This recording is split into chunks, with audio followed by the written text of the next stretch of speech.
कही इसके बारे में, वेरी इंपॉर्टेंट, ये जो चाइना वाली बात कही है कल, ये सोनी के पास हाँ, तो अभी एक बड़ी इंटरेस्टिंग, अभी आते हैं आपके पास वापस। कल ये सोनी ने बताया, जो मुझे बताया, और एक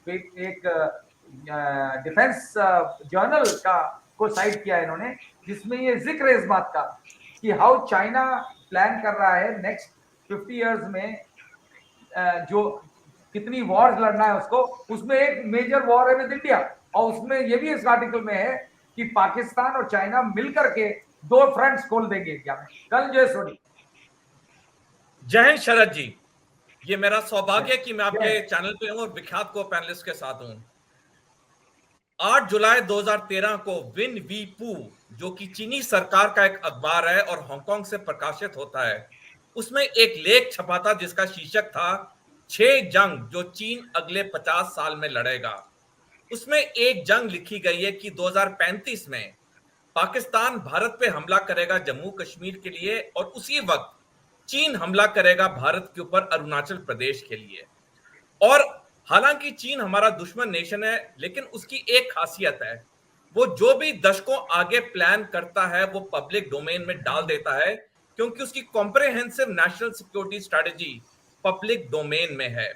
और मैं सिर्फ इस आर्टिकल के महज बेसिस पे नहीं कह रहा हूं, अगर हम चीन की सारी टाइमलाइंस देखें, वो सारी इस आर्टिकल की तरफ एम करती हैं कि 2035 में भारत के ऊपर जंग करेगा चीन और पाकिस्तान, क्योंकि 2032 में चीन का जो इंफ्रास्ट्रक्चर का डेवलपमेंट है में वो कंप्लीट होना है।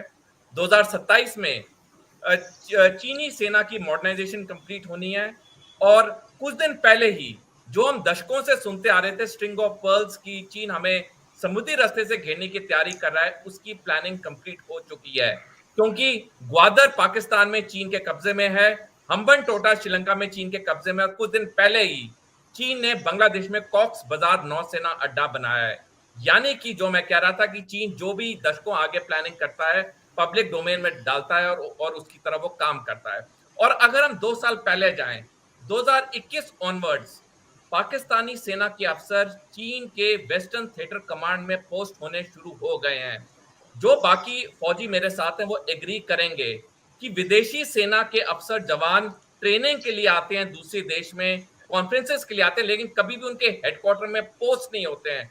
पोस्ट होना एक बहुत बड़ा संकेत है कि आगे कुछ बड़ा होने वाला है। और एक आखिरी टिप्पणी करना चाहूंगा कि चीनी सेना मुख्यालय से लेकर पाकिस्तानी सेना मुख्यालय जीएचक्यू में एक डेडिकेटेड फाइबर ऑप्टिक केबल बिछाई गई है, ताकि इनकी जो कम्युनिकेशन है उसमें डिले ना हो।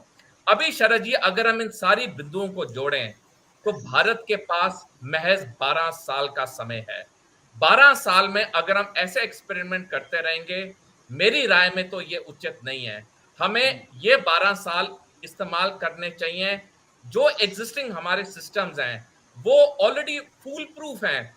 एक फेमस सेइंग जो बर्ट लांस ने कही थी जब वो जिमी कार्टर अमेरिकी राष्ट्रपति के एडवाइजर थे, कि why fix something which is not broken. जब कोई चीज टूटी ही नहीं है तो उसको जोड़ना क्यों। पिछले साल अक्टूबर के महीने में जर्मनी की कंपनी स्टैटिस्टा ने एक रिपोर्ट निकाली जिसमें कहा कि भारतीय सेना दुनिया की बेस्ट सेना है। तो जब हम ऑलरेडी बेस्ट हैं, हमारी मिलिट्री बेस्ट है, एयरफोर्स नेवी अच्छे हैं, हम ऐसी चेंजेस करके अपने कॉम्बैट पोटेंशियल को क्यों डेन्यूट कर रहे हैं, क्यों कम कर रहे हैं। अगर हमने ये चीजें करनी भी हैं, हमें करनी चाहिए आज से 15, 20, 25 साल के बाद, जब ये क्लियर हो जाए कि हम कहां स्टैंड करते हैं, चीन का जो एग्रेसिवनेस है वो कहां तक सफल हो रहा है या नहीं हो रहा है, उसके बाद हमें ये सारे रिफॉर्म्स करने चाहिए। उससे पहले मेरी राय में ये रिफॉर्म्स नहीं करने चाहिए।